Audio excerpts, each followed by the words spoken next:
one ship every 5 minutes. That is the pace of traffic squeezing through a corridor so narrow that in one section it is barely 2.5 kilometers wide, a gap you could swim in an hour.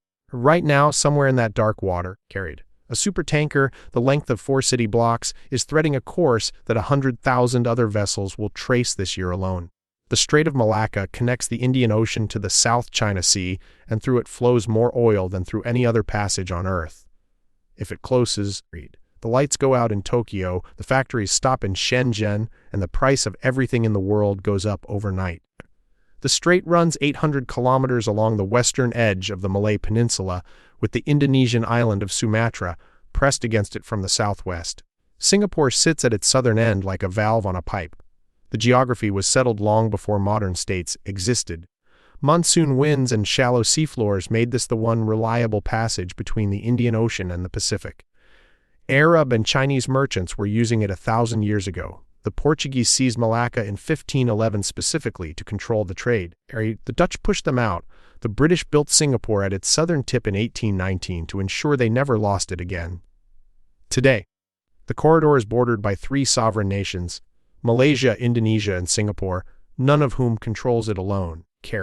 22% of all global maritime trade transits the Strait of Malacca, according to the Center for Strategic and International Studies. The annual value of goods moving through it exceeds $3.5 trillion. But the oil figure is what makes strategists lose sleep. In the first half of 2025, 23.2 million barrels of crude oil moved through the strait every single day. That is 29% of all seaborne oil in the world, according to the U.S. Energy Information Administration. For comparison, the Strait of Hormuz carries roughly 21 million barrels a day. Malacca has quietly become the larger choke point.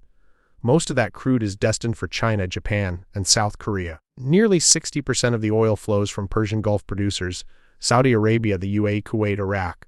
Remove Malacca from the map, and the 3 largest economies in Asia are strangling. China alone routes approximately 80% of its oil imports through this corridor. Beijing's own strategists have a name for this vulnerability, the Malacca Dilemma. Hu Jintao coined the term in 2003, and every Chinese naval strategy document since has treated it as the country's defining supply chain exposure.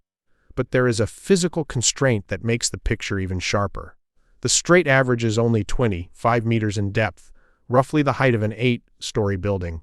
That limit spawned an entire category of ship design Malaccamax, the largest vessel that can safely transit fully laden.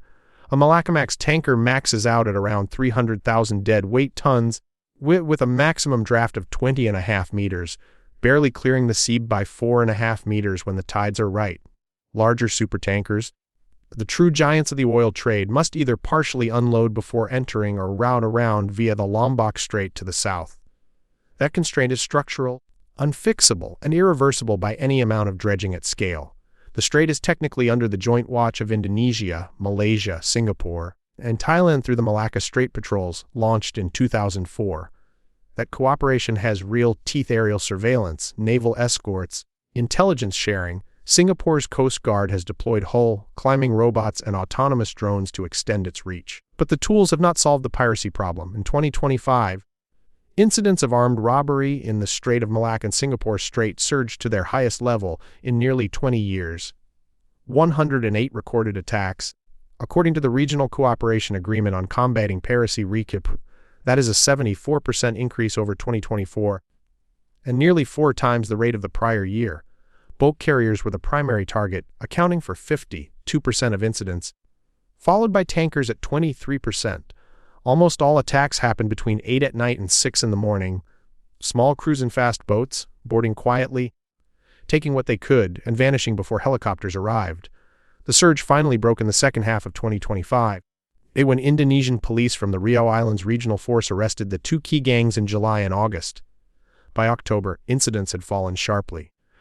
It was a demonstration of something worth remembering: the strait's security is only as strong as Indonesia's willingness to police its own waters. The deeper strategic tension, however, runs well above the waterline. In a Taiwan crisis scenario, the United States and its regional allies could theoretically interdict Chinese shipping precisely here, cutting off Beijing's energy supply without firing a shot inside China's borders. China knows this. It is why Beijing has spent decades and tens of billions on overland alternatives, the China-Pakistan Economic Corridor, the China-Myanmar pipelines, the Thailand land bridge proposal now projected to reach 2.8 trillion baht in construction cost. The problem is execution. CPEC, originally envisioned as a 3,000-kilometer network of roads, railways, and pipelines linking water to Xinjiang, has seen only 38 of its 90 projects completed after a decade of work. Chinese analysts have increasingly acknowledged that the geography alone, mountains, instability, distance, makes a Pakistan-China oil pipeline unfeasible in any near-term scenario. The Thailand land bridge, connecting the Andaman Sea to the Gulf of Thailand across 90 kilometers of the Kra Isthmus, would not be complete until 2039 at the earliest. Every alternative is years away, underbuilt, or both. If Malacca closed tomorrow, whether by conflict, blockade, or catastrophic accident, the detour goes through the Sunda Strait or the Lombok Strait, both inside Indonesian territory. That adds between 1,000 and 1,500 nautical miles to every voyage, 3 to 5 extra days at sea, extra fuel, and the loss of Singapore's bunkering infrastructure, which is not just the largest ship refueling hub in the world, but the single largest. With 54.9 million tons of fuel sold in 2024 alone, more than a sixth of all marine fuel consumed on Earth that year. For a supertanker carrying 2 million barrels, those extra days translate directly into cost. Freight rates would spike.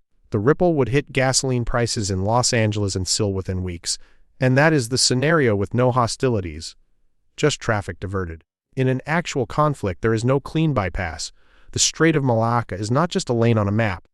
It is the thread that holds together the industrial metabolism of the most populous part of the world. Cut it, and nothing in the global economy moves the same way again.